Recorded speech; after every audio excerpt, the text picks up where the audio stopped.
सत्संग जी, प्रेम से कहना, आज लगभग 2 महीनों के बाद इधर 8 नंबर ग्राउंड के इस सत्संग पंडाल में सत्संग करने का मौका मिल रहा है।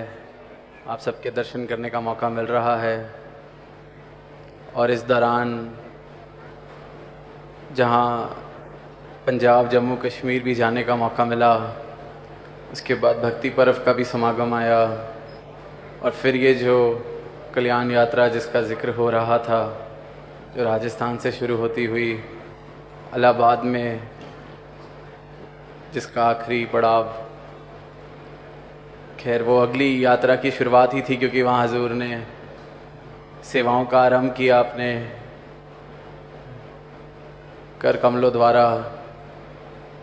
तो निरंतर इस दौरान इस यात्रा पर जहाँ जहाँ भी जाने का अवसर मिला, जहाँ जहाँ भी संतों महात्माओं के दर्शन हुए, जिस प्रेम के भाव से,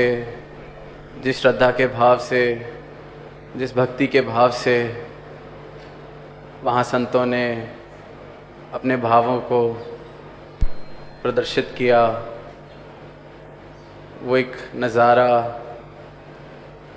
वो जो देखता है वो अपनी भक्ति भी उसकी साथ साथ ऐसे लगता है कि निखरने लग गई है। क्योंकि जो सतगुरु का और भक्त का एक जो ये प्रेम होता है, अगर ये अपनी आँख बख्शते हैं तो उस प्रेम को देखना भी एक ऐसा आनंदमय अनुभव बन जाता है। और फिर जहाँ वो आँख नहीं है उस प्रेम को समझने की या देखने की, वहाँ इस प्रकार के सवाल कि ये भाषा भी नहीं समझी जाती, यहाँ पे कैसे, यहाँ पे आने से क्या होगा, यहाँ क्यों आते हैं, कैसे डिसाइड करते हैं कि कहाँ जाना है। तो साथ संगत, इस यात्रा के दौरान भी ऐसे स्थानों पर जाने का अवसर मिला। दास ने तो जिनके नाम भी नहीं सुने थे कि ऐसे भी स्थान हमारे ही देश में हैं। और वहाँ जाकर जब प्रेम देखा, भाव देखे, तो वही इनकी कृपा से आनंद महसूस हुआ कि जहाँ जहाँ भी सद्गुरु जाएं, जहाँ जहाँ भी उनके भक्त हैं, जहाँ जहाँ भी संत मौजूद हैं, तो यही जो एक दो तरफ़ा प्यार सद्गुरु का और भक्तों का, ये और बढ़ता चला जाए। क्योंकि जब इस प्रेम का अनुभव होने लगता है, जब इस भाव का अनुभव होने लगता है, जब ये भक्ति वाला प्रेम, प्रेमा भक्ति जिसका हम जिक्र सुनते हैं, ये जीवन में आने लगती है, तो फिर दुनियावी या संसारी किसी और चीज़ की कोई ख्वाहिश नहीं रह जाती, कोई गुंजाइश भी नहीं रह जाती। तो ऐसा जीवन जहाँ सबकी झोली में आता चला जाए, ऐसा प्रेम जो सबकी झोली में आता चला जाए, वो स्वयं के जीवन को भी निखारे, और साथ साथ जिस तरह फूल की खुशबू आसपास हर जगह को महका देती है, तो ये जो सद्गुरु के प्रति प्रेम जीवन में आ जाता है भक्त के, तो वो भी महक बनकर आसपास हर थां को निखारना शुरू करे। और इस दौरान अनेकों समागम हुए जहाँ सद्गुरु माता जी ने अपने प्रवचनों में अनेकों ऐसे भाव, अनेकों ऐसे इशारे, अनेकों ऐसे उपदेश दिए, चाहे वो सेवा के ऊपर, चाहे वो ब्रह्म ज्ञान के बाद किस प्रकार से मैं मेरी का, नफ़रतों का ये दीवारें गिर जाती हैं, चाहे जाति पाति हम सभी जानते हैं किस प्रकार अभी भी कितने सारे स्थानों में, कितने सारे कम्युनिटीज़ में ये जाति पाति के ऊपर अभी भी दीवारें, अभी भी नफ़रतें। तो ऐसे ऐसे स्थानों पर जाकर भी उस तरह के भी मैसेजेस के एक अपना कल्याण तो हो ही,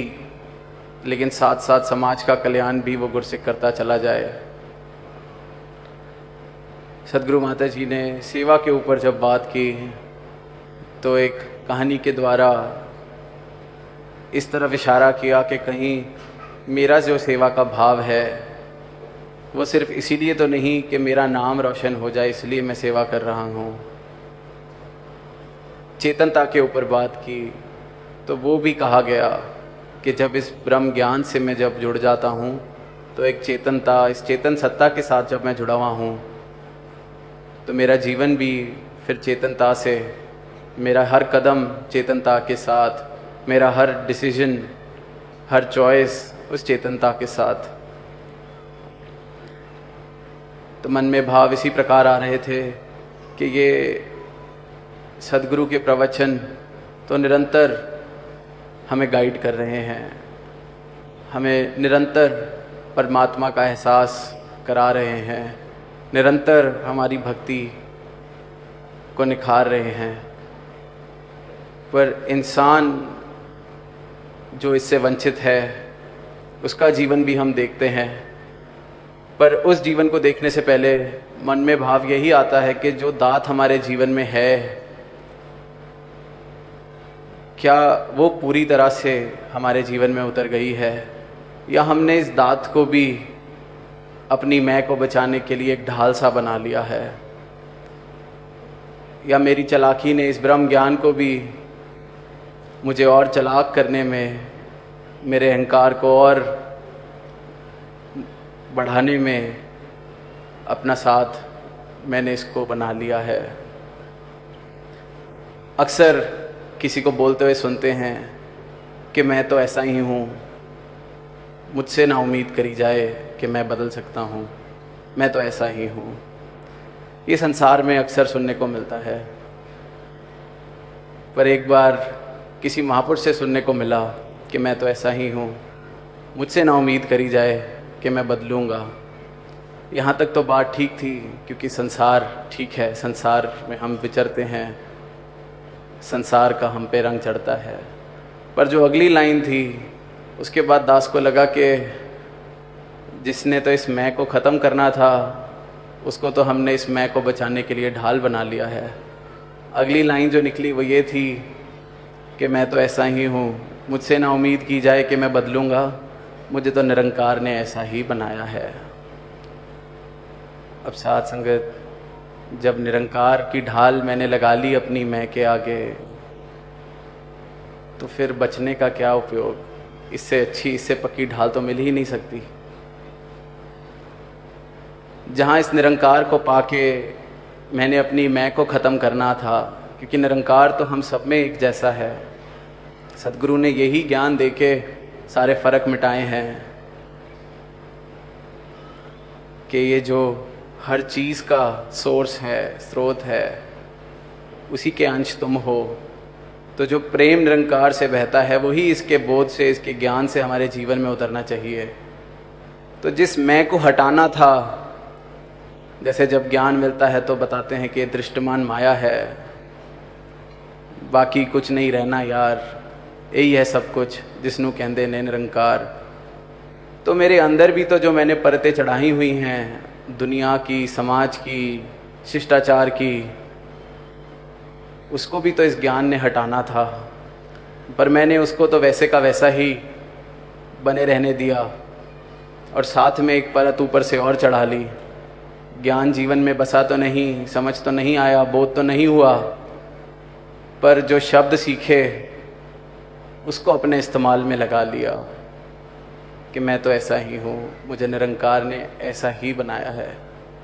जबकि सदगुरु जीवन में आके सिर्फ यही करना चाह रहे हैं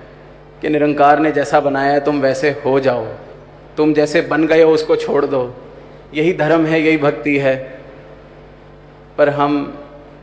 अपने अहंकार के कारण, अपनी चालाकी के कारण इतने इस अवस्था में गुम हो जाते हैं कि हमें रियलाइज़ भी नहीं होता कि हम कैसी बात करते हैं, कैसे हमारे भाव बन जाते हैं। और फिर इसी प्रकार का जब जीवन कोई देखता है